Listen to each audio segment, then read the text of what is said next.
ખાનદાની માણસ ચા નથી પીતા, કોફી પીએ છે. અને આવી જગ્યાની ચા કોફી અમે નથી પીતા. સોરી, અત્યારે હું ઓન ડ્યુટી છું ને, એટલે તમને મોટી હોટલમાં કોફી પીવડાવવા નહીં લઈ જઈ શકું. ઠીક છે. બોલ બેટા, શું કામ પડ્યું તારા ડેડીનું? ડેડી, તમારે મારું એક બહુ જ ઇમ્પોર્ટન્ટ કામ કરવાનું છે. અચ્છા, બોલ ને બેટા, બિંદાસ બોલ. એ તો મને નિર્દોષ છોડાવ્યો છે. સારું છે કે તમને યાદ છે. ડેડી, તમે આ કામ કરશો ને તો મારા પરિવારના બધા લોકો તમારી વાહવાહી કરશે, તમને સન્માન આપશે. અને તમે અત્યાર સુધી જેટલા પણ પાપ કર્યા છે ને, બધા ધોવાઈ જશે. એમ? બોલ, શું કરવાનું છે મારે? તમારે મને એક કબૂલાતનામું લખીને આપવાનું છે. નાનું કબૂલાતનામું? એ જ કે મારા લગ્ન વખતે જે કાંઈ પણ થયું એમાં ફોજદારનો કોઈ જ વાંક નહોતો. તમે એમની સાથે છેતરપિંડી કરી હતી, મારી ઉંમરની વાત છુપાવી અને એમની સાથે મારા લગ્ન કરાવી દીધા. આ બધો તમારો પ્લાન હતો. તમે તમારા જમાઈને અંધારામાં રાખ્યા હતા.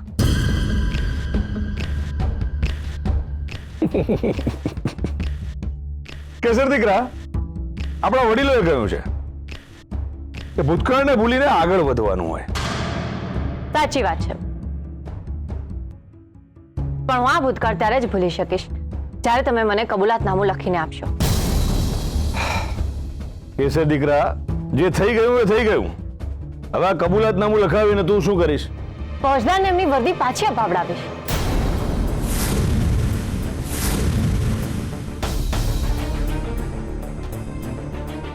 એમ? એટલે મારા કબૂલાતનામાથી એમને નોકરી પાછી મળી જશે? હા. મને જરા વિચાર કરવા દે. ડેડી, તમારે વિચાર કરવો હોય તો કરજો, પણ મારે તમારો નેગેટિવ આન્સર નથી સાંભળવો, એટલે જરા એ રીતે વિચાર કરજો. કોઈ દીકરી પોતાના બાપ સાથે આવી રીતે વાત કરે? હા, કારણ કે તમારા હાવભાવ પરથી મને તમારી દાનત સમજાઈ રહી છે. હમણાં જરા 4-5 દિવસ હું બિઝી છું. શું છે? એક મોટી ડીલ થવાની છે, એ થઈ જાય પછી વિચાર કરું છું. ઓકે ડેડી, જરા જલ્દી વિચારજો, કારણ કે કોઈ પણ ભોગે હું ફોજદારને એમની વર્દી તો પાછી અપાવડાવીને જ રહીશ.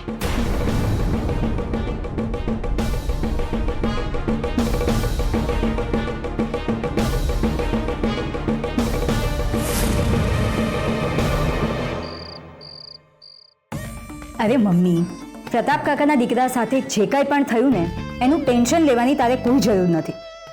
જે કાંઈ પણ થયું ને એ આપણા માટે સારું જ થયું છે. આઈ નો મમ્મી, આપણા રિલેટિવ છે, પણ દૂરના. શું તું પણ મમ્મી?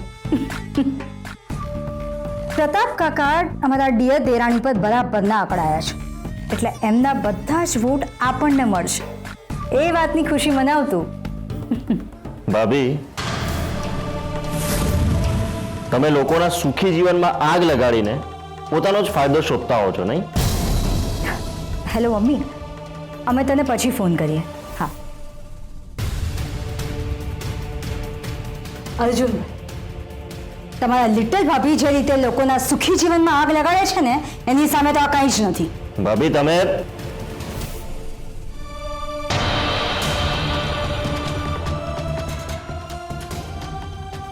લો આવી ગયા. 100 વર્ષ સુધી લોકોના સુખી જીવનમાં આગ લગાડ્યા કરશે.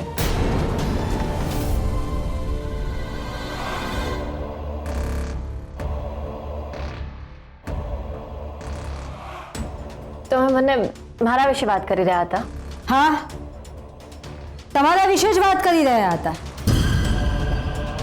સાચું કહું અર્જુનભાઈ, જ્યારે ડિયર દેરાણી આ ઘરમાં લગ્ન કરીને આવ્યા ને ત્યારે અમને એમ હતું કે મારું જીવન બરબાદ કરવા માટે આવ્યા છે,